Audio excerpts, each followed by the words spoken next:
In shugaba ya zamu ba ina talaka zai kwana, in ba ruwan sama ba rafi ba na batun kike gona. Mun sha wuya ba ma ƙara ba dan su ake buɗar twana, mun soke shanu wata tsarmu mun reni kwikwiyon zanna.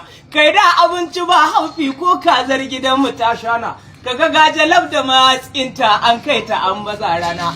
Almajiranmu sun ƙoshi balle 'yan gida iyalai na, naira 100 da 'yan canji tiyar masara muke auna. Da akwai gero akwai dawa duk firjet a kasuwanni na, tiyar su ba ta kai jika ko da ga masu sa suna. In za mu auni shinkawa 500 muke auna, yanzu alewa ta riski ƙasa aikin talaka ya kwana.